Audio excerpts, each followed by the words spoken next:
Hey everyone, if you didn't already know, my name is Ethan. If you did already know that, why do you already know that?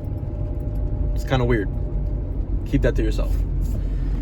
But I'm here again, and today I want to discuss something that I feel I have a pretty solid perspective on, that I've experienced myself, and so I feel as though maybe I have a certain duty to speak on this topic, or a subject or matter, whatever, what have you. And so today, what I'd like to discuss is staying true to yourself, no matter what happens. Now, a lot of times in life, we go through things, we become traumatized, we become broken, we become beaten down, we become worn out, tired, exhausted, and we allow things to not only make us feel that way, but to also alter the way that we perceive the world and the way that we react to the world and interact with the world and all of the things and people that inhabit it, right? You get cheated on a few times, so you become really jaded and negative and closed off, which happened to me. A lot of my relationships, including my most recent one, were negatively impacted by me becoming jaded and bitter and negative, pessimistic, just all of those things.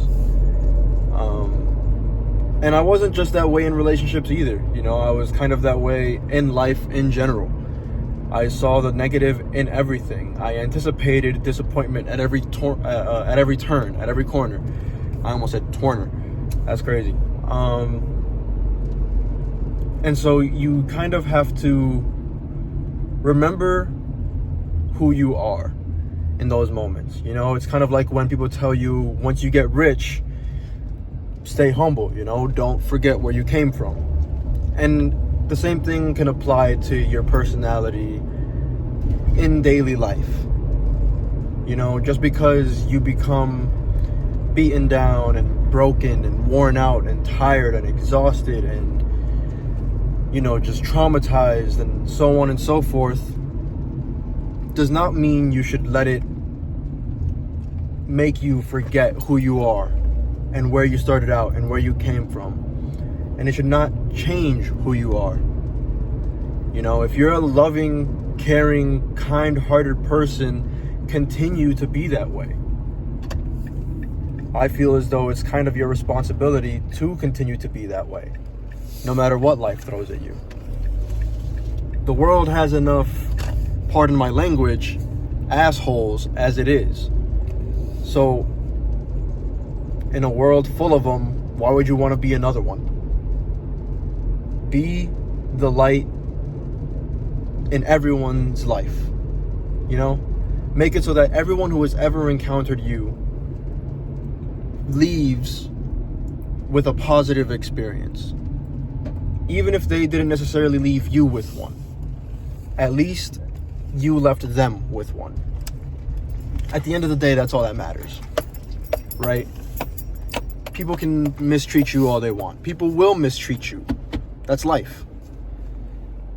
But never, ever let it change you or defeat who you are as a person. Especially if you're a good, kind-hearted, caring person. I let it happen to me. As a kid, I was the happiest person I knew. I went to church, I read the Bible, I prayed every morning and every night. I had friends, I used to go out, hang out, laugh, didn't care about anything. Nothing bothered me. Everything rolled off my back. Even getting bullied, for the most part, I would roll it off my back. It didn't affect me. Yet somewhere down the line, life just kept beating me down. And after a certain point, I let it keep me there. You know, I got into this mentality that nothing would ever get better. You know, and I would try to lie to myself to make myself feel better that, oh, you know, I'm just down right now. I'm going to come back up like next week, next month. I'll be fine. And sure, maybe momentarily I would be, but at the end of the day, it wouldn't be permanent. It would never be a permanent okayness, because I had let myself become affected by the things that happened to me. And I know it's a lot, you know, it's kind of a weird thing to hear, that you are in charge of the things that happen to you. I don't mean that in the way that you can control everything that happens to you. Some things are out of your control. But what you can control is how you react to them and how they affect you and your person as you move forward. Don't let them change you. Don't let them make you a worse person than you were. Learn from them. Let them make you better. And continue to be a positive force in everything you do, in everyone's life that you touch. Because not only will it make you feel better in the long run, it'll make everyone else around you feel better in the long run too. It'll make everyone have a better perspective of you, and it'll make you have a better perspective of yourself. You will never feel down again if you can continue to move forward knowing, I did my best. I was my best. If that didn't work out for someone else, if they didn't want you then, that's on them. It's their loss, genuinely. A lot of people will say that a lot of times. Oh, it's their loss. They lost out on a good person. And sometimes that is the case. But sometimes I feel as though maybe we need to look back and think, maybe reflect, ponder, if you will. Was I really my best self? Because 9 times out of 10, you weren't. I can honestly say in a lot of my past relationships, especially my most recent ones, I was not. You know, some may argue I have or had a lot of redeeming qualities, but I wasn't my best self. Because I know my best self. And that wasn't my best self. So always put your best self first. Put your best foot forward. Continue to be who you are. Be true to yourself. And just don't be mean. You know, don't be a bad person. That's it. Be honest, be open, be caring, be kind, be truthful, right? Be loyal. And be dedicated and hardworking.